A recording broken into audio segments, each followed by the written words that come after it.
सुनो जी, हम शानदार तरीके से अपनी शादी की सालगिरह बनाने जा रहे हैं। तुमने सबको इनवाइट तो कर दिया है ना? मैंने तो अपने मायके में सबको फ़ोन करके बता दिया है। वे सब लोग कल ही आ जाएंगे और बाकी के तुम भी अपने ऑफिस में सबको बोल देना। बड़े धूमधाम से हम अपनी शादी की 7वीं सालगिरह मनाएंगे। सुमन ने खुशी से चहकते हुए अपने पति सुनील से कहा। तो सुनील बोला, हाँ हाँ सुमन, मैंने ऑफिस में सबको बोल दिया है, बस अब अच्छे से तैयारी करनी है।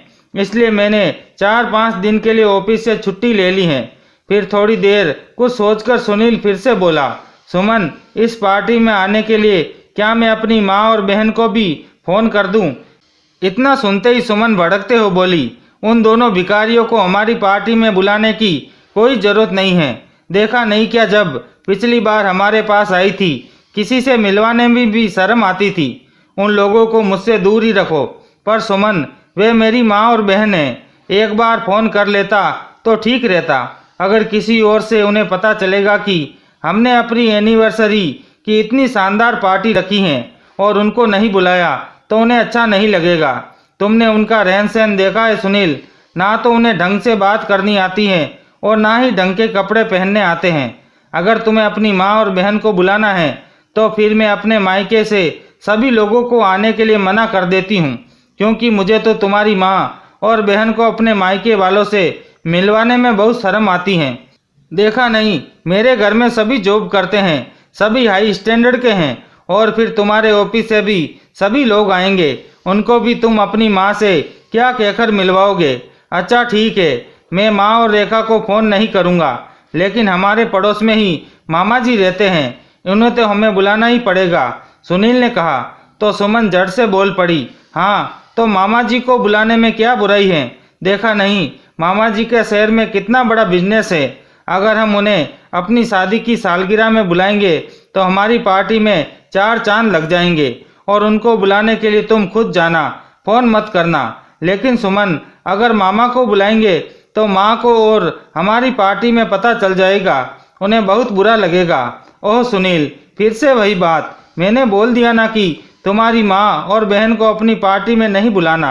अब इस बारे में और कोई फालतू की बात करके मेरा मूड मत खराब करना। वैसे भी हमें अपनी पार्टी की बहुत सारी तैयारियां करनी है। जल्दी से नहाकर रेडी हो जाओ, हमें शॉपिंग करने जाना है। ये कहकर सुमन खुद ही नहाने के लिए चली गई। 2 दिन बाद शादी की सालगिरह थी। घर में तरह तरह के पकवान बनने की खुशबू आ रही थी। सारे रिश्तेदार घर पर आए हुए थे। तभी सुनील के मामा जी इधर उधर नजरें दौड़ाकर अपनी बहन को खोजते हुए बोले, अरे सुनील, जीजी कहीं दिखाई नहीं दे रही और रेखा भी कहीं नजर नहीं आ रही। वे लोग अभी तक नहीं पहुंचे हैं क्या? तुमने फ़ोन तो कर दिया था ना उसके पास? मामा जी की बात सुनकर सुनील थोड़ा सकपा गया, कहीं बात ना बिगड़ जाए और मामा जी नाराज ना हो जाए। इसलिए सुमन बीच में आकर बोली, हाँ मामा जी, हमने फ़ोन कर दिया था। अब माँ जी की मर्जी है, वह आना चाहती है या नहीं। ये सुनते ही मामा जी बोले, ठीक है, और साइड में जाकर अपनी बहन ममता जी को फ़ोन किया। जीजी, तुम अभी तक नहीं आई, तुम्हारे बेटे के घर में इतना बड़ा फंक्शन है, तुम्हें तो सबसे पहले आ जाना चाहिए। यह सुनकर अचंभित होते हुए ममता जी बोली, राम सिंह, तू कौन से फंक्शन की बात कर रहा है? मुझे तो कुछ भी नहीं पता। जीजी, लगता है तुम भूल गई हो। सुनील ने तो मुझसे कहा है कि उसने तुम लोगों को फ़ोन किया था, शायद तुम्हें याद नहीं होगा। राम सिंह, मुझे तो याद नहीं आ रहा कि सुनील ने मुझे फ़ोन कब किया था। हो सकता है रेखा से बात हुई हो, लेकिन वह तो अभी कॉलेज गई हुई है, बस आती होगी। हाँ जीजी, रेखा से बात हुई होगी और वह आपको बताना भूल गई होगी। अब ऐसा करो, रेखा के आते ही जल्दी से तैयार होकर आ जाना, ज़्यादा दूर नहीं है, चलने के बाद 1 घंटे में पहुंच जाओगी। पार्टी शाम को है। मैं तो जल्दी इसलिए आया था कि तुम लोगों से मिल लूँगा, वरना शाम को सब लोग पार्टी में बिजी हो जाएंगे। ठीक है जीजी, देर मत लगाना, अभी मैं फ़ोन रखता हूँ, कहकर राम सिंह जी ने फ़ोन काट दिया। उधर फ़ोन काटते ही ममता जी की बेटी रेखा भी कॉलेज से आ गई। ममता जी उसे सारी बात बताते हुए बोली, बेटी जल्दी से तैयार हो जाओ, हमें तेरे भाई के घर चलना है। पर माँ, हमारे पास तो भैया भाभी में से किसी का भी फ़ोन नहीं आया। अरे घर के कामों में व्यस्त होंगे, इस वजह से फ़ोन करना भूल गए होंगे। और फिर बहू बेटे हमारे कौन से पराये हैं जो हमें अलग से लेने आएंगे। अगर वे भूल भी गए तो क्या हुआ, चलो हम खुद से चलते हैं। ममता जी को यह बिल्कुल भी एहसास नहीं था कि बहू ने उन्हें जानबूझकर नहीं बुलाया है। उन्हें तो यही लग रहा था कि बेटे बहू कामकाज के चक्कर में भूल गए होंगे। पर रेखा का उतना मन नहीं था, लेकिन माँ को अकेले भी नहीं भेज सकती थी, इसलिए रेखा माँ को लेकर शहर आ गई। शाम के समय धूमधाम से पार्टी की तैयारियां चल रही थी। दरवाजे पर माँ और बहन को देखकर सुमन गुस्से से तमतमा उठी। उसने सुनील का हाथ पकड़कर एक कोने में ले जाकर कहा, मैंने तुम्हें माँ को फ़ोन करने के लिए मना किया था ना, फिर भी तुमने फ़ोन कर ही दिया। नहीं सुमन, मैंने तो माँ को फ़ोन नहीं किया। तभी राम सिंह मामा जी बहन को देखकर खुशी से बोले, अरे जीजी, अगर मैं आपको फ़ोन नहीं करता तो आप तो अपने बेटे बहू की पार्टी को भूल ही गई थी। अच्छा हुआ मैंने फ़ोन करके आपको याद दिला दिया ताकि आप समय पर पहुंच गई। ओह, तो इन्हें मामा जी ने फ़ोन करके लाया है। अब तो हम इन लोगों को वापस जाने के लिए भी नहीं कह सकते। पूरी पार्टी में तुम्हारी माँ और बहन को मुझे झेलना पड़ेगा। ममता जी ने बहू को देख लिया था, लेकिन बहू ने सबके सामने अपनी सांस को अनदेखा करके कमरे में चली गई। ना तो वह उनके पास आई और ना ही उनका हालचाल पूछा। तभी सुनील माँ के पास आया और बोला, अच्छा हुआ माँ जो आप आ गई। घर में इतने सारे लोगों की भीड़ देखकर रेखा बोली, भैया फंक्शन तो बहुत बड़ा लग रहा है, लेकिन आपने हमें पहले से कोई खबर नहीं दी। अगर आप पहले से बता देते तो हम कल ही आ जाते। सुनील ने रेखा की बात का कोई उत्तर नहीं दिया और अंदर चला गया। थोड़ी देर में पार्टी शुरू हो गई। सुनील और सुमन दोनों ने मिलकर केक काटा। सुमन ने भैया भाभी उसके लिए एक बहुत ही सुंदर सोने की चेन बनवा कर लाए थे। चेन को देखते ही सुमन बहुत खुश हो गई। सूट बूट पहने सुमन के माता पिता भी अपनी बेटी दामाद का टीका करने लगे और दोनों एक एक सोने की अंगूठी गिफ्ट में दे दी। सुमन खुश होकर अपनी माँ के गले लग गई। सबसे आखिर में ममता जी की बारी आई। सभी इतने बड़े गिफ्ट देखकर ममता जी की हिम्मत नहीं हो रही थी कि वह अपने छोटे से पर्स से एक चांदी की अंगूठी निकाल कर बहू को दे। तभी ममता जी के भाई कहने लगे, अरे दीदी, तुम भी बहू का टीका कर दो और जाकर उसे आशीर्वाद दो। हाँ हाँ राम सिंह, जाती हूँ।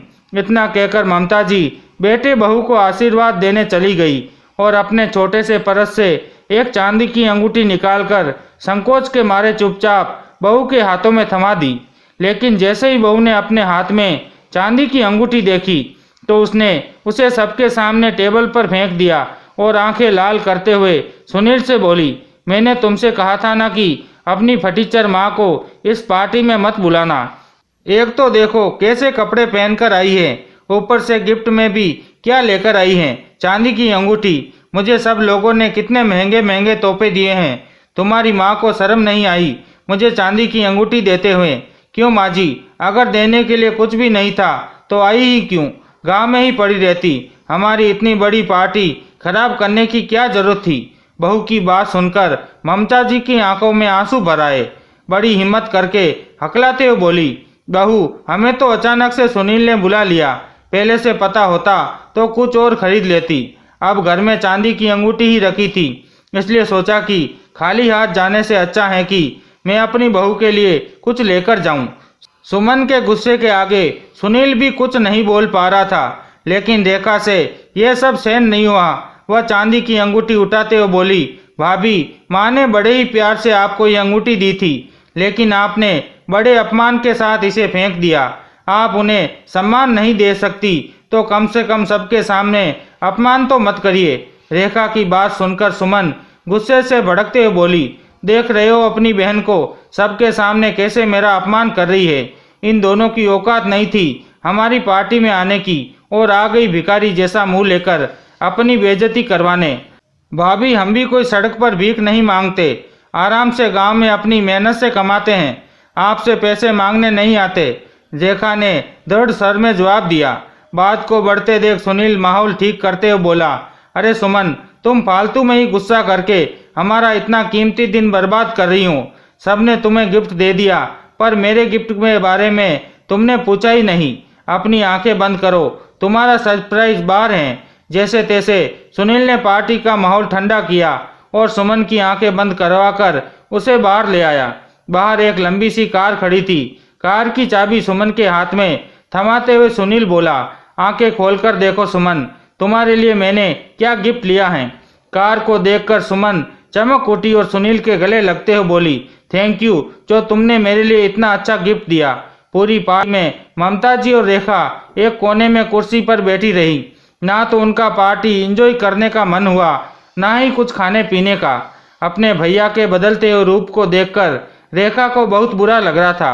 वह माँ से बोली, माँ ये वही भाई है जो नौकरी लगने से पहले मुझसे और आपसे कहा करता था कि माँ आपने पूरी जिंदगी बहुत काम किया है, मेरी नौकरी लग जाएगी तो मैं आपको कभी काम नहीं करने दूंगा, रानी बनाकर रखूंगा।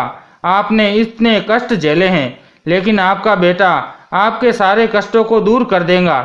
कष्टों को दूर करने की बात तो बहुत दूर है माँ। भाभी ने आपका इतना अपमान किया, फिर भी भैया कुछ नहीं बोले। शादी से पहले भैया ने मुझसे भी कितने सारे वादे किए थे कि तुझे जितनी भी पढ़ाई करनी है दिल खोल कर करना। मुझे तो माँ ने बड़े कठिनाइयों से पढ़ाया था, लेकिन तुझे कभी पैसों की कमी नहीं होने दूंगा। लेकिन भैया की शादी के बाद जब हमने भैया से मेरी पढ़ाई की फीस के लिए पैसे मांगे तो भैया ने मना तो नहीं किया, लेकिन पैसे भी नहीं भेजे। किसी तरह से हम एक एक पैसा जोड़कर मेरी फीस भर रहे हैं, ये तो हम दोनों ही जानते हैं। राम सिंह मामा को भी सुनील पर बहुत गुस्सा आ रहा था, लेकिन वह पार्टी का माहौल खराब नहीं करना चाहते थे, इसलिए अभी शांत थे। सभी के जाने के बाद उन्होंने सुनील को ममता के पास बुलाया और कहने लगे, सुनील, सुमन ने तुम्हारी माँ का सबके सामने इतना अपमान किया, उसके बाद भी तुमने कुछ नहीं कहा। क्या अब तुम्हें नहीं लगता कि सुमन को तुम्हारी माँ से माफ़ी मांगनी चाहिए? तभी सुनील कहा, माँ मुझे माफ़ कर दो, मैं सबके सामने सुमन से कुछ नहीं कह सका और कभी नहीं कह सकता। अगर मैं सुमन को उसके मायके वालों के सामने कुछ भी कहता तो कल को हमारे घर गृहस्थी की जिंदगी में कलह शुरू हो जाती। पता नहीं इस बात के लिए सुमन मुझे कितना झगड़ती, इसलिए मैं कुछ नहीं कर पाया, पर बुरा तो मुझे भी लगा था। माँ मुझे माफ़ कर दो। सुनील की बात सुनकर रेखा बोली, भैया ऐसी भी आपकी क्या मजबूरी है जो आप भाभी से कुछ भी नहीं कह सकते। माना कि वह आपकी पत्नी है, लेकिन इसका मतलब ये तो नहीं कि वह आपके माता पिता से कुछ भी कहेंगी। अपने पेरेंट्स के लिए भी तो वह हमेशा आपसे सम्मान की उम्मीद करती हैं, लेकिन आपके पेरेंट्स को वह सम्मान नहीं देती। ये चीज़ आपको दिखाई नहीं देती है क्या कि आप इस तरह से कभी उसके माता पिता से बात कर सकते हैं जिस तरह से भाभी आपकी माँ से करती हैं। रेखा की बात सुनकर सुनील शांत रह गया। उसके पास इस बात का कोई जवाब नहीं था। ओह भैया, अब समझ में आया, लगता है भाभी ने ही मुझे और माँ को पार्टी में बुलाने से मना किया था, इसलिए आपने फ़ोन नहीं किया। वह तो मामा जी के जिद करने पर हम दोनों आ गए, वरना नहीं आते। माँ तुम रेखा को समझाओ ना, वह मेरी बात को समझने की कोशिश करे। मैं सुमन से कुछ नहीं कह सकता। ये बात आपको भी पता है कि मुझे नौकरी सुमन के पिताजी की वजह से मिली है। उन्होंने ही मेरी नौकरी के लिए सिफारिश की थी। मैं सुमन के पिताजी के एहसानों तले दबा हुआ हूँ। अगर कुछ भी कहता हूँ तो सुमन नाराज हो जाती हैं और अब मुझे उसी के हिसाब से चलना पड़ता है, नहीं तो वह मुझे नौकरी से निकलवा देगी। वाह भैया, आप भाभी के पिताजी के एहसानों तले दबे हुए हो क्योंकि उन्होंने आपकी नौकरी लगवाई है, लेकिन माँ ने तो आपको इतनी मेहनत से पढ़ाया ना होता तो क्या आपकी नौकरी लगती। कितने अरमानों के साथ एक एक पैसा जोड़कर माँ ने आपको पढ़ाया है, तभी जाकर आप डिग्री कर पाए हो और तभी नौकरी मिली है। क्या बिना डिग्री के कोई नौकरी लगवा देता? पर माँ का तो आपने कभी ऐसा एहसान नहीं माना, लेकिन मैं ऐसा कभी नहीं करूँगी। अपनी माँ को हमेशा सम्मान दूंगी और कभी उनका अपमान नहीं होने दूंगी। माँ, अब हम भैया भाभी के घर में नहीं रह सकते, जहाँ पर भैया अपने ही घर में पूरे हक के साथ अपनी माँ को नहीं रख सकता, वहाँ हमें रहने का कोई अधिकार नहीं है। राम सिंह मामा को भी गुस्सा आ गया था। वह बोले, तुम दोनों मेरे साथ चलो, इधर रुकने की कोई ज़रूरत नहीं है। सुनील माँ और बहन को रोक नहीं पाया क्योंकि वह नहीं चाहता कि इस घर में उसकी माँ और बहन का कोई और अपमान हो।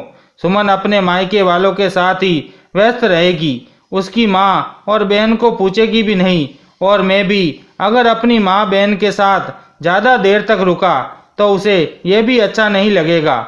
वह ये सोच ही रहा था कि तभी सुमन वहाँ आ गई और बोली, तुम इधर खड़े खड़े क्या कर रहे हो? घर में कितने सारे काम हैं। उधर मेरे पिताजी अपने कमरे में पानी मंगवा रहे हैं, उनके सोने का समय हो गया है और तुम इधर फालतू का समय बर्बाद कर रहे हो। सुनील तुरंत सुमन के पिताजी को पानी देने चला गया, जिसे देखकर ममता जी, राम सिंह जी और रेखा तीनों ही दंग रह गए।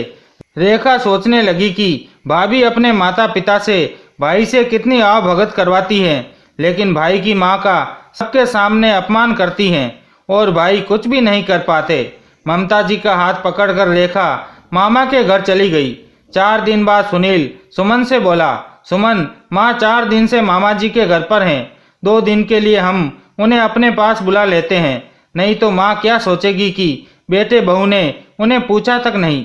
गुस्से से सुमन बोली, सुनील, मुझसे कोई उम्मीद मत रखना।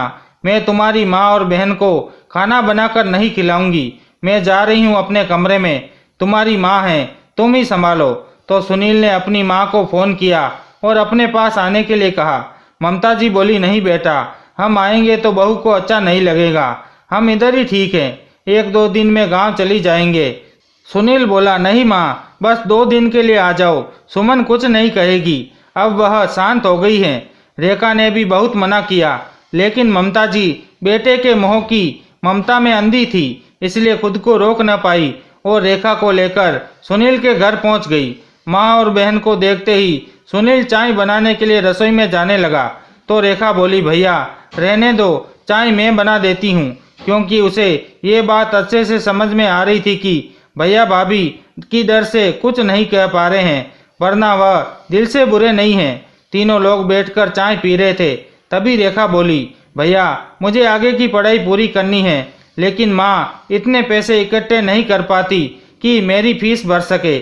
आपने कहा था कि नौकरी लगने के बाद मेरी पढ़ाई का खर्चा आप उठाएंगे, मुझे आगे की पढ़ाई करनी है, प्लीज़ भैया आप कुछ पैसे से मदद कर दिया करो। रेखा धीरे बोल, कहीं तेरी भाभी ने सुन लिया तो अभी घर में लड़ाई झगड़ा शुरू कर देगी। तभी कमरे से सुमन ने ये सारी बातें सुन ली और गुस्से में दनदनाती हुई बाहर आकर बोली, आ गई तुम्हारी माँ और बहन भीख मांगने के लिए। अरे कटोरा लेकर सड़क पर बैठ जाओ, बहुत पैसे मिल जाएंगे, यहाँ कोई पैसा वैसा नहीं है, निकल जाओ घर से। तो सुनील ने हिम्मत करके सुमन से कहा, सुमन तुम अपनी लिमिट क्रॉस कर रही हो, तुम इस तरह से मेरी माँ से बात नहीं कर सकती हो। सुनील, ये तुम अपनी माँ के सामने मुझे किस तरह से बात कर रहे हो? अभी अपने डैडी को फ़ोन करती हूँ, मुझे इधर से लेकर जाए, और ध्यान रखना मेरी डैडी को तुम्हें नौकरी से निकलवाने में 1 दिन भी नहीं लगेगा, फिर देखती हूँ कैसे करते हो अपनी माँ और बहन की मदद। बेचारा सुनील सुमन की बात सुनकर चुपचाप बैठ गया। रेखा मन में सोच रही, अब समझ में आया कि भैया भाभी से इतना क्यों डरते हैं, क्योंकि भाभी उन्हें हमेशा मायके जाने और नौकरी से निकलवाने की धमकी देती रहती हैं। माँ तुम लोग मामा के घर चले जाओ, मैं बाद में आकर मिलता हूँ। सुनील इतना कहकर सुमन को मनाने अंदर कमरे में चला गया। जैसे तैसे करके उसने अपनी पत्नी सुमन को शांत कराया और अगले दिन चुपके से मामा के घर चला गया। वहां जाकर सुनील अपनी बहन से बोला, मैं चोरी छुपे तुम्हारी पढ़ाई के लिए कुछ पैसे भेजता रहूंगा, लेकिन ये बात तुम कभी अपनी भाभी के सामने मत कहना। और हाँ, मैं ज़्यादा पैसे नहीं भेज पाऊंगा, क्योंकि मेरी सैलरी भाभी अपने हाथों में ही लेती हैं, कुछ पैसे मेरे खर्चे के लिए देती हैं, उन्हीं से मैं कुछ पैसे तुम्हें भेजता रहूंगा। रेखा कुछ नहीं बोली। धीरे धीरे समय गुजरता रहा। एक दिन पता नहीं कैसे, लेकिन सुमन को ये बात पता चल गई कि सुनील अपनी माँ और बहन के पास पैसे भेजता है। उसने सुनील से इस बात पर बहुत झगड़ा किया, जिस वजह से सुनील ने अपनी माँ और बहन के पास पैसा भेजना बंद कर दिया। फीस की व्यवस्था न होने के कारण रेखा की आगे की पढ़ाई नहीं हो पाई। कुछ दिनों तक माँ बेटी बहुत तनाव में रही। फिर रेखा सोचने लगी, मुझे सिलाई आती है, क्यों ना थोड़ी बहुत सिलाई करके कुछ पैसे कमा लूँ, ताकि घर का खर्च आराम से निकल जाए। उसने अपने घर पर ही सिलाई करना शुरू कर दिया। धीरे धीरे ग्राहक बढ़ते गए। आसपास के सभी लोग रेखा से ही कपड़े सिलवाने लगे, जिससे रेखा को भी आगे बढ़ने और मेहनत करने की हिम्मत मिल गई। अब वह दिन रात सिलाई में लगी रहती। जल्दी उसकी सिलाई से अच्छे खासे पैसे आने लगे। एक दिन उसके मामा ने कहा, रेखा, तुम ममता जीजी को लेकर यहीं शहर में आ जाओ। शहर में तुम्हारा सिलाई का काम बहुत अच्छा चलेगा। रेखा को भी ये बात सही लगी और वह अपनी माँ ममता जी को लेकर शहर में रहने लगी। वहाँ उन्होंने एक छोटी सी सिलाई की दुकान खोल ली। धीरे धीरे रेखा पूरे शहर में मशहूर होती चली गई। इतने सारे ऑर्डर मिलने लगे कि उसने 2 लड़कियों को अपने साथ काम पर रख लिया। अब रेखा और ममता जी के पास पैसों की कोई कमी नहीं थी। आज रेखा इतने बड़े शहर में एक बड़े शोरूम की मालकिन बन चुकी थी, जहां अब अन्य लोग काम करते थे और वह केवल डिजाइन तैयार करती थी। दूसरी ओर रेखा की भाभी सुमन अपने छोटे भाई की शादी के लिए मायके आई हुई थी और सुनील कुछ दिनों के लिए कंपनी की तरफ से बाहर गया हुआ था। एक दिन सुमन की मां ने कहा, सुमन, हमारे शहर में ममता कलेक्शन नाम से एक बहुत बड़ा शोरूम खुला है, जिसमें बहुत ही सुंदर डिजाइनर कपड़े मिलते हैं। हमारी पड़ोस में रहने वाली सविता आंटी बता रही थी कि कुछ दिन पहले उनकी बेटी की शादी थी, तो उन्होंने अपनी पूरी शॉपिंग वहीं से की थी। सुमन बोली, अच्छा चलो ठीक है माँ, आज हम भी वहीं शॉपिंग करने चलते हैं। कहकर दोनों माँ बेटी तैयार होकर ममता कलेक्शन शोरूम चली गई।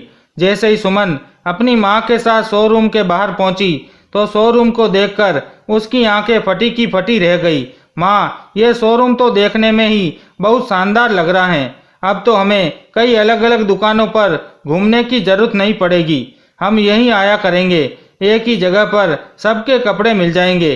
बोलते हुए सुमन अपनी माँ के साथ शोरूम के अंदर चली गई। शोरूम के अंदर सुंदर सुंदर लहंगे देखकर सुमन का ध्यान काउंटर की तरफ नहीं गया और वह सीधे लहंगे देखने के लिए आगे बढ़ गई।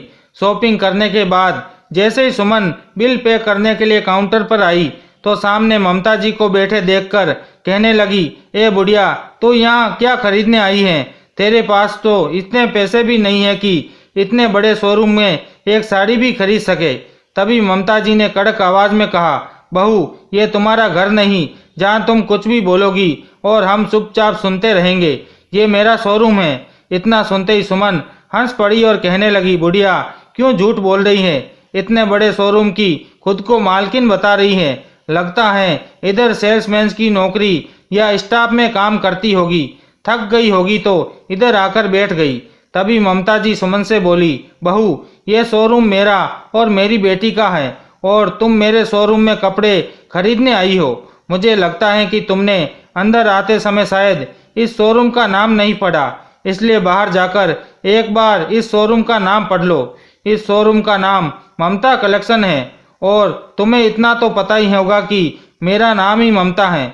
यह सुनकर सुमन को ऐसा लग रहा था जैसे काटो तो खून नहीं। कुछ समय के लिए वह स्तब्ध होकर खड़ी रही। मैं ये देख रही हूँ, इतना बड़ा शोरूम इन दोनों ने कब खोल दिया? इसके पास इतना पैसा कहाँ से आया? रेखा के चेहरे का सारा रंग उड़ गया। वह इतनी खुशी से अपने भाई की शादी की शॉपिंग करने आई थी, लेकिन अपनी सास और ननद को शोरूम की मालकिन देखकर उसकी सारी खुशियां गायब हो गई। बड़बड़ाती हुई सुमन अपने घर वापस आ गई। अगले दिन सुनील का फोन आया तो सुमन उस पर भड़कते हुए बोली, 2 दिन बाद मेरे भैया की शादी है और तुम अभी तक नहीं आए। अगर टाइम पर नहीं आए तो समझ लेना ये तुम्हारे लिए अच्छा नहीं होगा। सुमन की धमकियों से सुनील अब तंग आ चुका था, इसलिए उसने साफ शब्दों में कहा, मैं तुम्हारे भाई की शादी में नहीं आ रहा हूँ। तुम्हें जो करना है कर लो। पूरी जिंदगी तुम्हारी धमकियां सुनता रहा, लेकिन अब नहीं। तुम नौकरी से निकलवाने की धमकी देती थी, तो अब मैं खुद इस नौकरी को छोड़ रहा हूँ। मुझे ऐसी नौकरी नहीं करनी जहाँ मुझे हर बात पर धमकी सुननी पड़े।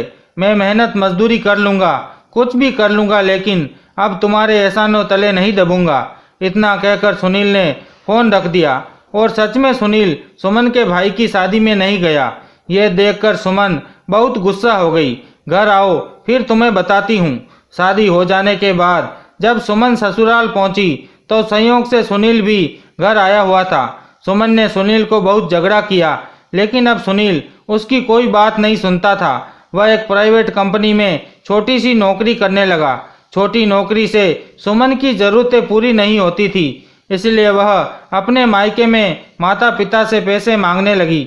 माता पिता भी बिना कुछ कहे उसे पैसे देते रहे।